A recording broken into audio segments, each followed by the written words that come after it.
Bismillahirrahmanirrahim. Assalamualaikum warahmatullahi wabarakatuh. Berikut kami akan menyampaikan hasil resum tahap 3 tentang konsultasi, kolaborasi, dan teamwork. Satu arti kolaborasi. Menurut Ririn, kolaborasi adalah suatu bentuk proses sosial. Di dalamnya terdapat aktivitas untuk mencapai tujuan bersama dengan saling membantu dan saling memahami aktivitas masing-masing. Kolaborasi itu artinya bekerja bersama-sama untuk mencapai tujuan.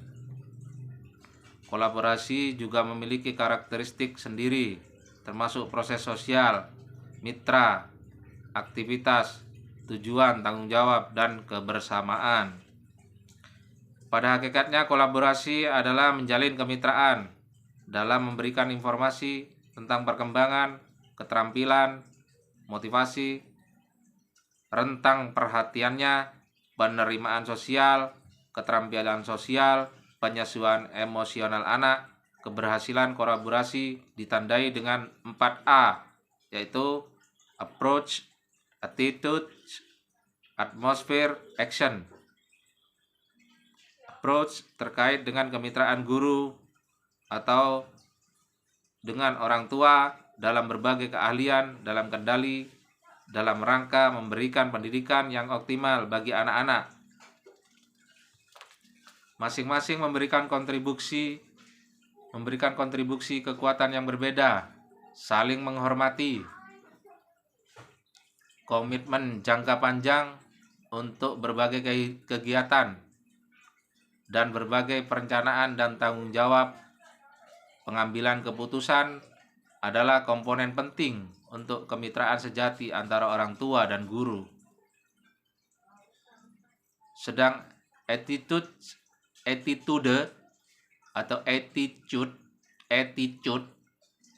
berkaitan dengan sikap saling menghargai. Atmosfer menciptakan suasana yang nyaman, dan action berkaitan dengan pembuatan program yang jelas. 2. Teamwork adalah keterampilan untuk bisa bekerja sama di dalam sebuah tim, adalah salah satu soft skill yang harus dimiliki oleh setiap karyawan yang ada pada sebuah perusahaan. Hal ini sangat penting mengingat untuk mencapai tujuan utama perusahaan diperlukan kerjasama yang kompak antar setiap individu. Jadi, hard skill yang dimiliki oleh setiap tim saja tidak cukup untuk mencapai tujuan utama perusahaan. Teamwork yang baik sangat diperlukan oleh tiap tim di dalam sebuah perusahaan, karena dengan begitu maka tiap individu dan perusahaan akan mendapatkan manfaat berikut. 1. Bekerja lebih efektif. Dengan kemampuan teamwork yang baik, maka setiap pegawai dalam setiap perusahaan akan mampu bekerja lebih harmonis. Dalam hal ini akan membuat suasana kerja yang lebih kondusif. Dengan hubungan kerja yang baik antar tiap karyawan, maka setiap masalah, pendapat, dan segala hal yang berkaitan dengan perusahaan bisa dikomunikasikan dengan baik tanpa adanya kesulitan, sehingga hal tersebut bisa memudahkan karyawan untuk menyelesaikan pekerjaannya lebih cepat daripada dikerjakannya sendiri. 2. Mendapat lebih banyak ide. Penguasaan pekerjaan yang baik yang dimiliki oleh setiap karyawan saja itu tidak cukup untuk menentang alasan pentingnya teamwork. Walaupun beberapa karyawan memang ada yang lebih nyaman untuk bekerja sendiri, namun akan ada saatnya mereka menghadapi kesulitan dalam menyelesaikan tugasnya. Nah, hal tersebut tidak bisa diselesaikan lebih baik dengan bekerja sama yang baik oleh banyak orang di dalam tim, sehingga setiap karyawan bisa saling mendapatkan ide dan saran yang baik. Proses diskusi ini bisa menyelesaikan suatu permasalahan dalam pekerjaan dan juga mampu merangsang kreativitas dan proses penyelesaian masalah dalam setiap karyawan. 3. Saling mengandalkan satu sama lain. Tidak selamanya pekerjaan bisa dilakukan dengan mudah. Terkadang akan ada hari-hari tertentu yang membuat karyawan merasa kesulitan. Nah, pada waktu sulit tersebut, strategi teamwork yang lebih baik yang dilakukan untuk manajemen perusahaan akan mampu mengurangi sedikit beban. 4. Mendorong rasa kepemilikan yang lebih luas.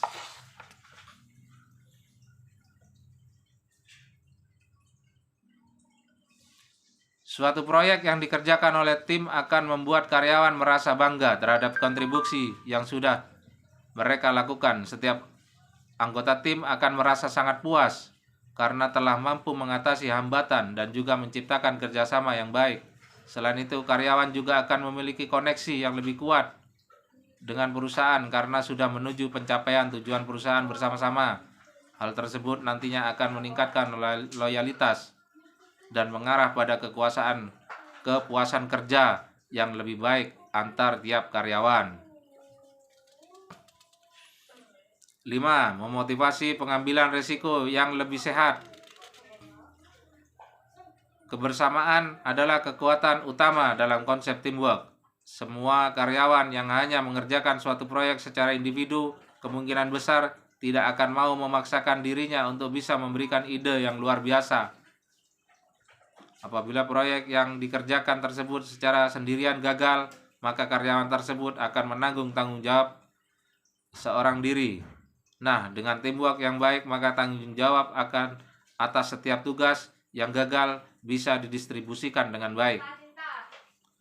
Teamwork yang baik juga akan memungkinkan adanya pengambilan risiko yang lebih banyak pada setiap anggota tim, karena mereka sudah mendapatkan dukungan yang baik dari seluruh anggota. Ketika sebuah tim mengerjakan tugasnya secara kompak, maka sesi brainstorming akan mampu menghasilkan ide-ide yang lebih cemerlang. Dalam banyak kasus, ide yang paling berisiko terbukti menjadi ide yang paling baik. Dengan teamwork yang baik, maka akan memungkinkan karyawan untuk menciptakan ide-ide yang cemerlang. Walaupun di dalam teamwork tidak bisa mementingkan kepentingan pribadi, namun teamwork yang baik bisa menguntungkan setiap anggota tim secara pribadi. 6. Meningkatkan kemampuan untuk menyelesaikan masalah. Masalah pasti akan terjadi saat Anda mengumpulkan sekelompok manusia yang unik. Setiap karyawan tentunya memiliki latar belakang, gaya, kebiasaan, kerjasama masing-masing. Dengan sudut pandang yang unik tersebut akan terlahir karya paling sukses sekaligus menghasilkan rasa benci yang cepat berubah. 3. Konsultasi. Pengertian konsultasi. Layanan konsultasi merupakan proses dalam suasana kerjasama dan hubungan antara pribadi dengan tujuan memecahkan suatu masalah dalam hidup profesional dari orang yang meminta konsultasi.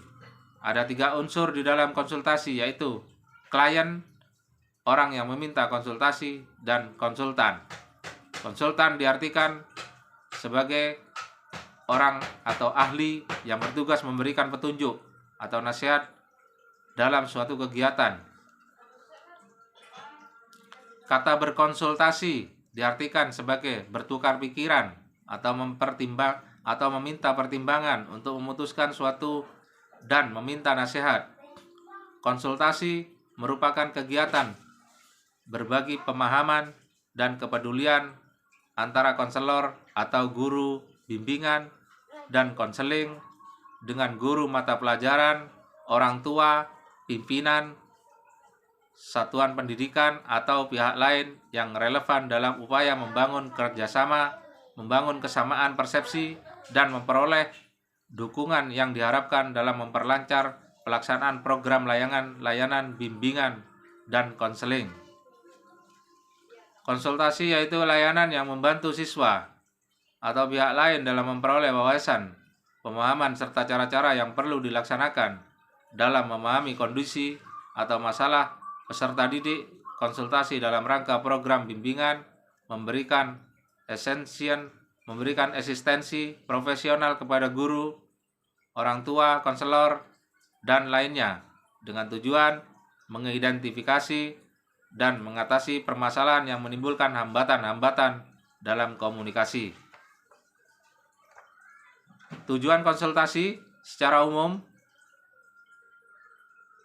layanan konsultasi bertujuan agar klien atau siswa dengan kemampuan sendiri dapat menangani kondisi atau permasalahan yang dialami oleh pihak ketiga. Pihak ketiga adalah orang yang mempunyai hubungan baik dengan konsultan, sehingga permasalahan yang dialami oleh pihak ketiga setidak-tidaknya sebagian menjadi tanggung jawab konsulting. Layanan konsulting atau KSI bertujuan agar konsulti dengan kemampuan sendiri dapat menangani kondisi atau permasalahan yang dialami pihak ketiga. Dalam hal ini pihak ketiga mempunyai hubungan yang cukup berarti dengan konsulti, sehingga permasalahan yang dialami oleh pihak ketiga itu setidak-tidaknya sebagian menjadi tanggung jawab konsulti. Secara khusus, kemampuan sendiri yang dimaksud yaitu dapat berupa wawasan, pemahaman, dan cara bertindak yang terkait langsung dengan suasana permasalahan pihak ketiga itu.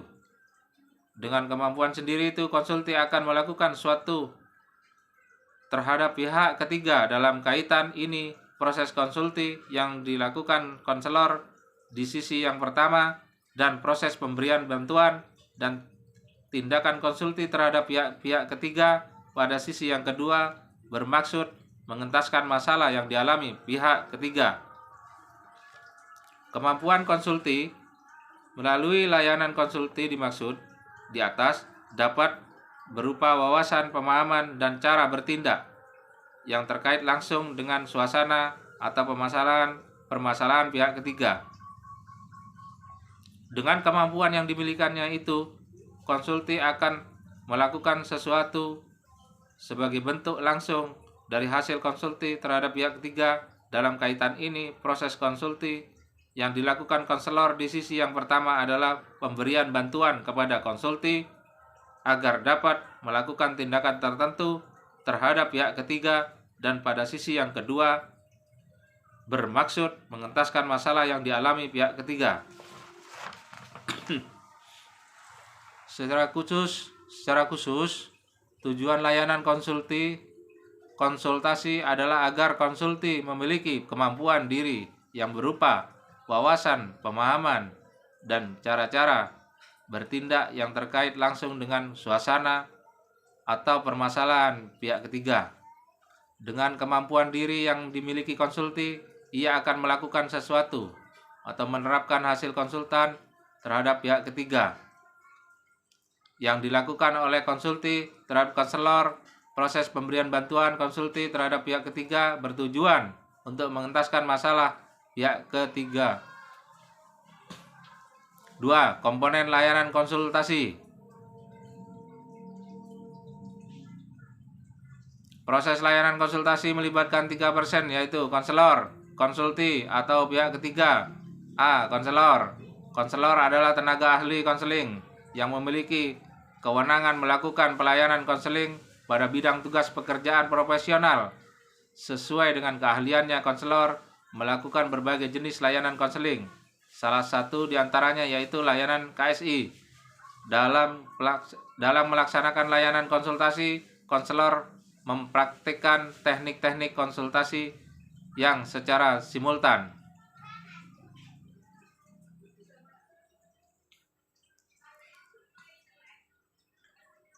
Konsultasi yang secara simultan juga melaksanakan prinsip dan asas-asas konseling, serta jika diperlukan melaksanakan kegiatan pendukung konseling. B. Konsultasi, konsulti, dan pihak ketiga.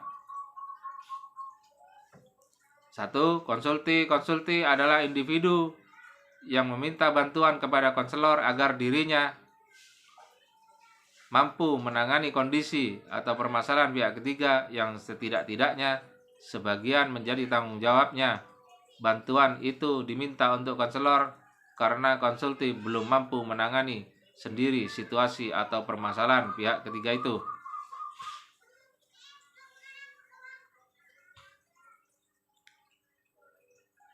Dua, pihak ketiga. Pihak ketiga adalah individu atau individu-individu yang kondisi dan atau permasalahannya dipersoalkan oleh konsulti. Menurut konsulti, kondisi atau permasalahan pihak ketiga itu perlu diatasi atau konsulti merasa setidak-tidaknya bertanggung jawab atas pengatasan permasalahan tersebut. 3. Materi layanan KSI lebih kompleks dibanding materi yang dibahas dalam keenam jenis layanan yang dibicarakan terlebih dahulu. Hal ini disebabkan adanya dua jenis subjek yang menjadi fokus layanan, yaitu konsulti pihak ketiga. Konsulti maupun pihak ketiga masing-masing mengalami masalah pribadinya sendiri, meskipun keduanya saling keterkaitan.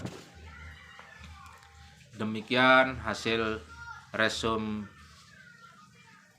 kami tahap akhir, mulai dari resume awal sampai tahap kedua, tahap ketiga ini. Mudah-mudahan apa yang saya sampaikan ini bisa berkenan di hati dosen pengampu Ibunda Sugiartati, SPD, MPD. Wabillahi taufik wal hidayah. Wassalamualaikum warahmatullahi wabarakatuh.